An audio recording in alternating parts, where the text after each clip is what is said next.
Hey, welcome to 10:02, the Friday night edition, Oscar weekend. A lot of big things happening in the news. Tonight was a good show. I don't want to always start saying it was a good show, but we've been on a bit of a run lately, and it's been a lot of fun, a lot of good calls, a lot of email reaction. If you ever want to email the show, ryan.doyle@cfrb.com. A lot of people watch 10:02, might not hear the regular show, so that's the best way to do it. If you've got a story idea, something you want to see as far as 10:02 is concerned, please feel free to do so. Not the normal crew tonight. It's actually just me and Mackay. Mackay, who fell out of the trunk yesterday. If you notice those hands from the guy trying to grasp at the carpet as it eluded him. Oh, no. So check out yesterday's 10:02 because it was hysterically funny. Tonight on the show, we had Mick Foley, which was great. We're going to take a little look at that actually right now because we got some live footage of when Mick Foley joined us here in the environment. It's a different show. It's a different type. Does it surprise you? Are there any things that bother you, Mick Foley, as an individual from what you see? Well, I mean, it changed out of necessity. You know, sometimes we look back a little bit, with too much fondness on the old days, and some people say, well, that back in that day, they wrestled.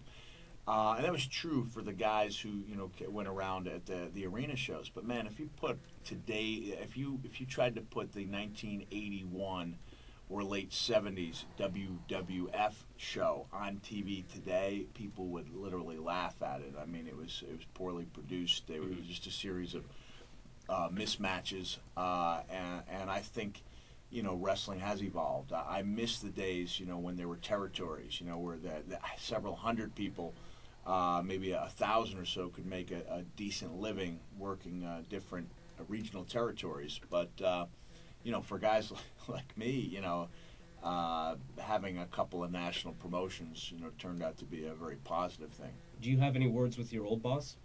Mr. McMahon? Mr. McMahon? You know what? I was trying to keep the word of my departure a secret long enough to stay in the Raw versus SmackDown video game, which is like the major royalty, and then word leaked out, so I as soon as I heard that they had heard, I said, geez, I really need to call Mr. McMahon.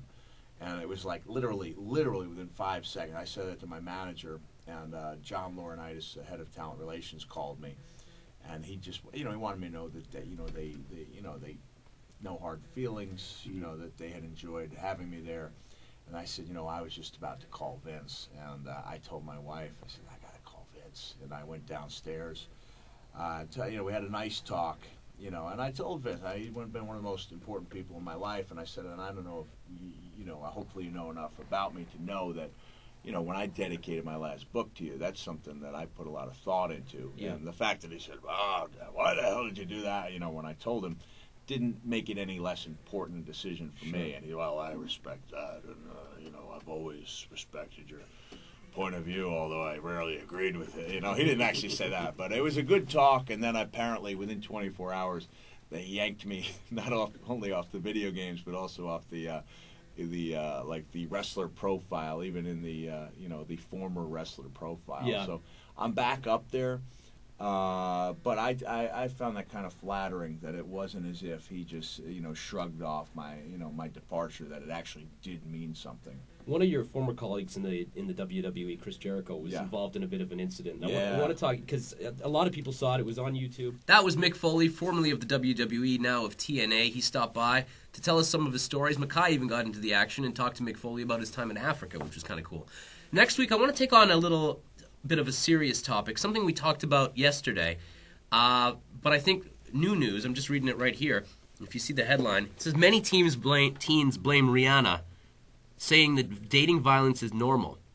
They actually say that it was her fault and say that it's not a big deal. So I'm going to do a little bit of a follow-up and maybe even encourage your teenagers to call in to see if this is actually true, that this kind of violence exists and no one's speaking out about it. That and a whole lot more. We'll obviously talk about the Oscars and all the buzz and maybe some of the hilarity that ensued during that broadcast as well. So that and a whole lot more. It's my mom's birthday tomorrow, so I should say happy birthday to Mom. Happy birthday, Mom. Maybe there'll be some wild and wacky antics from that. I can't promise anything. Mackay, what do you got? You got something? You want to turn that camera back on yourself? Nope. Have a great weekend, and we'll see you back on Monday. Oh, here, you talk, and I'll do the voice. No, it's okay. Okay. No, not happening. Well, we need to work on that. All right, 10:02, the ventriloquist edition. We'll be back Monday, 7 to 10.